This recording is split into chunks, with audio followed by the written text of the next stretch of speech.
मैं आपसे एक सिंपल सवाल पूछता हूं, अगर आज आपके परिवार में किसी को मेजर सर्जरी की जरूरत पड़ जाए तो क्या आप 10 लाख तुरंत अरेंज कर सकते हैं? अगर जवाब नहीं है तो आप अकेले नहीं हैं। रिसर्च बताती है कि इंडिया में लगभग 47% health care spending directly patients की पॉकेट से जाती है। मतलब इंश्योरेंस नहीं, गवर्नमेंट सपोर्ट नहीं, सीधा आपकी सेविंग्स। और इसीलिए हर साल लाखों फैमिलीज इंडिया में हेल्थ केयर कॉस्ट की वजह से पॉवर्टी में चली जाती है।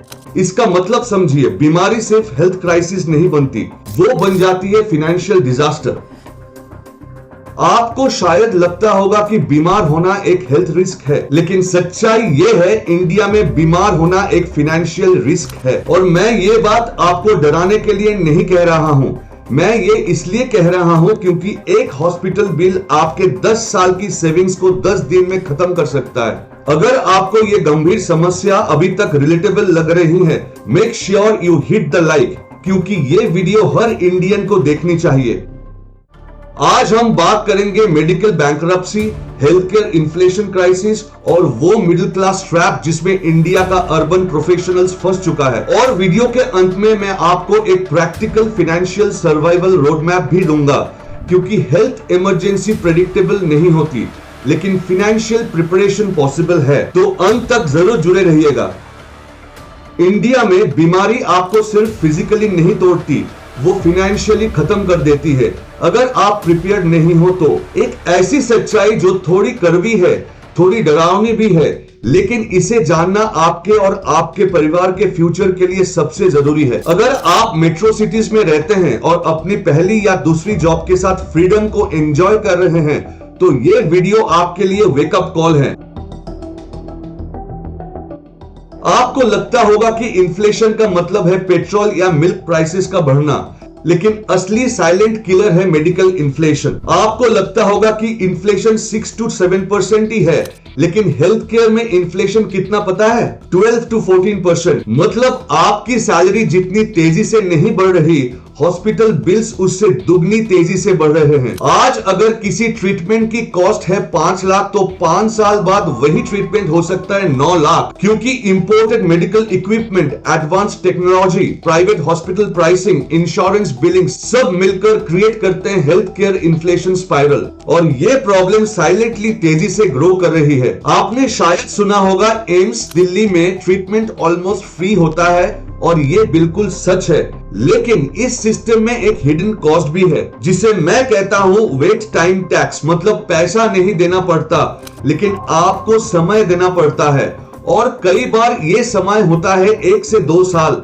अब जरा इमेजिन कीजिए, अगर किसी पेशेंट को हार्ट ब्लॉकेज है तो क्या वो 2 साल वेट कर सकता है? तो चलिए रियलिटी में झांकते हैं। एम्स दिल्ली में ही 37,000 से ज्यादा हार्ट पेशेंट सर्जरी के इंतजार में हैं। एंजियोप्लास्टी के लिए पहले अपॉइंटमेंट मिलने में 45 to 90 डेज, फिर प्रोसीड्योर में लगभग 2 साल। अब यहाँ मिडिल क्लास के सामने एक ब्रूटल चॉइस आती है, गवर्नमेंट हॉस्पिटल या private hospital. Choice number 1 government hospital, जिसका कॉस्ट लगभग 40,000 का आता है, लेकिन वेट टाइम 1 to 2 इयर्स का होता है। और चॉइस नंबर 2 प्राइवेट हॉस्पिटल, जहां कॉस्ट है 2 से 10 lakh and waiting period between 2 to 7 days. Finally यही बन जाता है द फर्स्ट चॉइस। या तो आप सिस्टम में वेट करके रिस्क ले, या प्राइवेट हॉस्पिटल जाकर फाइनेंशियल रिस्क ले। यही वजह है कि private health care demand India में इनइलास्टिक है। हॉस्पिटल्स जानते हैं पेशेंट्स के पास दूसरा कोई ऑप्शन नहीं है, और इसीलिए बिल्स बढ़ते रहते हैं। इमेजिन कीजिए, देयर आर 2 पेशेंट्स, दोनों को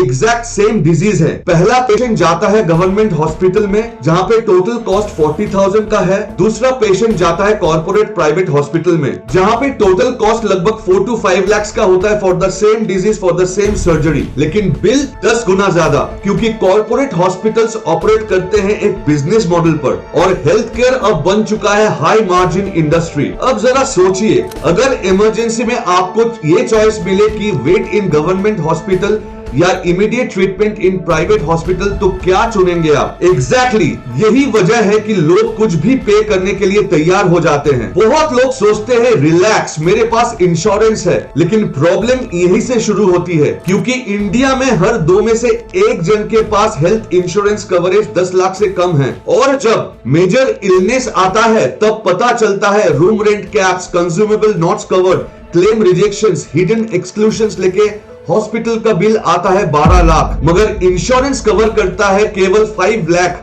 बाकी आउट ऑफ पॉकेट। इसीलिए ब्रूटल रियलिटी ये है कि most Indians think they are insured until the bill arrives. क्या आपको मालूम है कि हॉस्पिटल रूम चूज करना आपके पूरे ऑपरेशन कॉस्ट को बदल सकता है? लोग इसे लग्जरी समझते हैं, लेकिन असल में ये एक रूम रेंट मल्टीप्लायर ट्रैप है। प्राइवेट हॉस्पिटल्स का बिजनेस मॉडल कुछ ऐसा है कि अगर आप शेयर्ड वार्ड के बजाय प्राइवेट स्वीट चुनते हैं तो सिर्फ रूम रेंट ही नहीं बढ़ता, बल्कि सेम डॉक्टर्स की फीस, वही मेडिसिन और वही टेस्ट 5 to 7 टाइम्स महंगे हो जाते हैं। लेकिन यहाँ पे एक मिथ काम करती है, मेरे पास इंश्योरेंस है, मुझे क्या डर।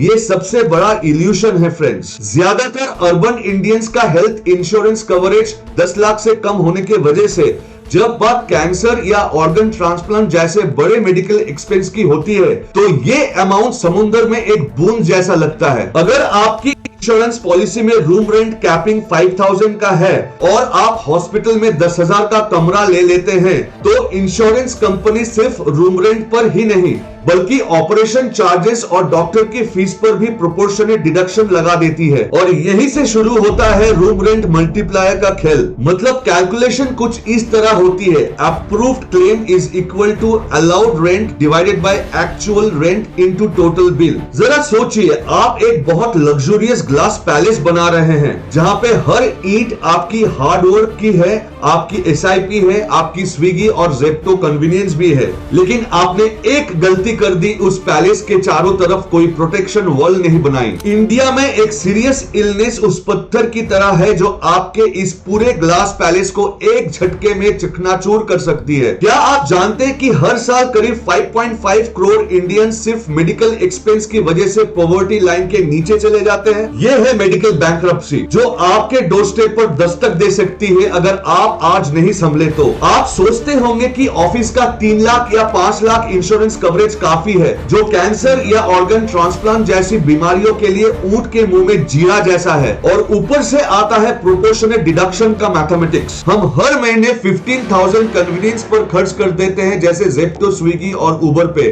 और 10,000 वीकेंड कैफेज या रेस्टोरेंट्स पर उड़ा देते हैं, लेकिन महीने के 2000 एक अच्छे हेल्थ इंश्योरेंस पर खर्च करना हमें अननेसेसरी एक्सपेंस लगता है। यही हमारी जनरेशन का biggest personal finance blind spot है दोस्तों। हम 25 लाख वेडिंग बजट के लिए बचाते हैं, होम डाउन पेमेंट के लिए प्लान करते हैं, लेकिन 50 लाख मेडिकल इमरजेंसी फंड के बारे में सोचना भी अवॉइड करते हैं। याद रखिए, आपकी एसआईपी और आपकी क्रिप्टो इन्वेस्टमेंट्स असल में सैंड फाउंडेशन पर खड़ी हैं। अगर आपके पास हेल्थ शील्ड नहीं है तो हेल्थ इंश्योरेंस को टैक्स सेविंग टूल के लिए मत खरीदिए, इसे वेल्थ प्रिजर्वेशन स्ट्रैटेजी समझकर खरीदिए। इंडिया में सबसे वल्नरेबल ग्रुप गरीब नहीं है, सबसे वल्नरेबल ग्रुप है मिडिल क्लास, क्योंकि गरीब लोग गवर्नमेंट स्कीम्स के लिए एलिजिबल हैं और अमीर लोग प्रीमियम हेल्थ केयर अफोर्ड कर सकते हैं। लेकिन मिडिल क्लास का क्या? Stuck in between. जरा इमेजिन कीजिए एक टिपिकल अर्बन प्रोफेशनल का प्रैक्टिकल सिचुएशन, जिसका इनकम है 15 लाख पर एनम और टोटल सेविंग्स है 10 लाख। अगर हार्ट सर्जरी की कॉस्ट 7 लाख हो तो इंस्टेंटली 70% सेविंग्स खत्म। एक मेडिकल इवेंट और आपकी 10 साल की फाइनेंशियल प्लान कोलैप्स्ड। अब और एक अनकंफर्टेबल ट्रूथ सुनिए, सबसे एक्सपेंसिव डिजीजेस वही डिजीजेस है जो सबसे कॉमन है। इंडिया में high cost treatments includes cancer which ranges from 10 to 15 lakhs, heart bypass which is somewhere between 4 to 10 lakhs, kidney transplantation somewhere between 10 to 15 lakhs, ICU stay 15,000 to 50,000 per day. और urban lifestyle में stress, junk food, sedentary work in diseases को accelerate कर रहा है। मतलब future में ये problem और बड़ी होने वाली है। हॉस्पिटल बिल सिर्फ मेडिकल क्राइसिस नहीं बनता, वो बन जाता है debt spiral, where the families pay through personal loans, credit cards, gold sale, borrowing from relatives। और तब एक पेनफुल रियलिटी शुरू होती है, illness last 2 weeks but death last for 10 years। But the concern is जब आपका लव्ड वंस हॉस्पिटल बेड पर होता है तब प्राइस कंपैरिजन नहीं होता, तब सिर्फ एक ही थॉट होता है दिमाग में, बस किसी तरह बचा लूं। इस कंडीशन में डॉक्टर्स ऑथोरिटी फिगर हो जाते हैं और इस इमरजेंसी में ह्यूमन ब्रेन चला जाता है फियर मोड पे। And in this kind of a situation families rarely questions on extra diagnostic, additional procedure, ICU extension costs, क्योंकि उस मोमेंट में इमोशन लॉजिक को ओवरपावर कर देता है। नेक्स्ट 10 इयर्स में ये प्रॉब्लम एक्सप्लोड होने वाली है क्योंकि इंडिया में इंक्रीज हो रहे हैं diabetes, heart disease, obesity, ageing population, मतलब हेल्थ केयर का डिमांड और बढ़ने वाला है। But the concern is infrastructure उतनी तेजी से नहीं बढ़ रहा है और इसका मतलब है हेल्थ केयर अफोर्डेबिलिटी क्राइसिस। अगर आज हेल्थ केयर महंगा लगता है तो 2035 में क्या होने वाला है? रियलिटी थोड़ी अनकंफर्टेबल है। इंडिया अभी एंटर कर रहा है एक हेल्थ स्टॉर्म में क्योंकि 3 चीजें एक साथ हो रही है। ट्रेंड 1, एजिंग पॉपुलेशन इंडिया में इंक्रीज हो रहा है। ओल्डर सोसाइटी मतलब जेरिएट्रिक केयर की डिमांड एक्सप्लोड होगी। Trend 2, lifestyle disease explosion. आज अर्बन इंडिया में डायबिटीज, हार्ट डिजीज, हाइपरटेंशन तेजी से बढ़ रहे हैं और डेटा कहता है कि 63% डेथ्स इंडिया में नॉन कम्युनिकेबल डिजीजेस की वजह से होती है, मतलब इन्फेक्शन नहीं, लाइफस्टाइल डिजीजेस। और trend 3, urban burnout. Modern urbanite यानी अदिति, अर्जुन जैसे लोग 86% बर्नआउट एक्सपीरियंस करते हैं, 36% वर्कप्लेस एंजाइटी फेस करते हैं और क्रॉनिक स्ट्रेस फेस करते हैं, जिसके वजह से हार्ट डिजीजेस एक्सेलरेट हो जा रहे हैं। मतलब फ्यूचर में मेडिकल डिमांड और बढ़ेगी और अगर 14% हेल्थ केयर इन्फ्लेशन कंटिन्यूड रहा तो 2035 तक एवरेज सर्जरी कॉस्ट 4x तक बढ़ सकती है। मतलब आज 5 लाख की सर्जरी कॉस्ट 2035 में हो सकता है 20 लाख। अब इमेजिन कीजिए रिटायरमेंट के बाद इंश्योरेंस प्रीमियम कितना होगा। यही है इंडिया का upcoming health care affordability crisis. हम अक्सर सोचते हैं कि हेल्थ केयर क्राइसिस एक पर्सनल प्रॉब्लम है, लेकिन रियलिटी ये है कि ये एक नेशनल इकोनॉमिक प्रॉब्लम भी है। जब किसी मिडिल क्लास फैमिली पर 10 लाख का मेडिकल बिल आता है तो उसके बाद क्या होता है? उनकी स्पेंडिंग सडनली ड्रॉप हो जाती है। मतलब no new car, no vacation, no home upgrade, मतलब इकोनॉमी में कंजम्पशन घट जाता है। लेकिन इससे भी बड़ा इंपैक्ट आता है एंटरप्रेन्योरशिप पर। इमेजिन कीजिए अदिति एक टेक कंसल्टेंट है, वो अपना स्टार्टअप शुरू करना चाहती है, लेकिन उसके ऊपर ऑलरेडी है 10 लाख का मेडिकल लोन जो उसने अपने फादर के आईसीयू बिल्स क्लियर करने के लिए लिया था। अब क्या वो रिस्क लेगी? नहीं। इसका मतलब है मेडिकल डेट चुपचाप इंडिया की एस्पिरेशंस को टैक्स कर रहा है और यही बनता है के शेप्ड इकोनॉमी, जहां कैपिटल रिच लोग ग्रो करते हैं और मिडिल क्लास सर्वाइवल मोड में चला जाता है। अब मैं आपको 3 रियल स्टोरीज बताना चाहता हूँ क्योंकि स्टैटिस्टिक्स दिमाग को समझाता है लेकिन स्टोरीज दिल को झकझोर देती है। स्टोरी 1, एक सैलरीड इंजीनियर जो बैंगलोर में एक आईटी इंजीनियर था।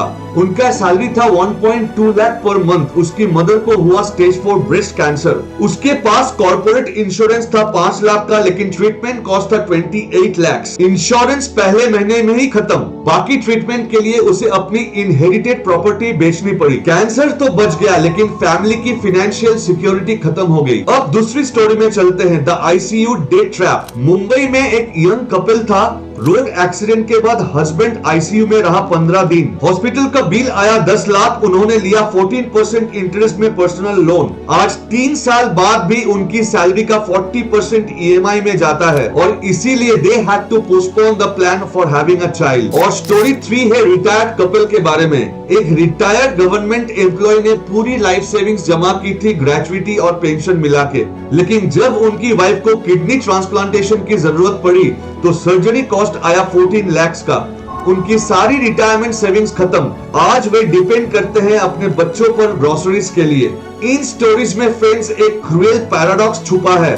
Health care system life save करता है लेकिन कई बार सर्वाइवर्स का फ्यूचर डिस्ट्रॉय कर देता है। अब सबसे अहम सवाल, अगर सिस्टम इतना कॉम्प्लिकेटेड है तो एक नॉर्मल मिडिल क्लास प्रोफेशनल खुद को प्रोटेक्ट कैसे करे?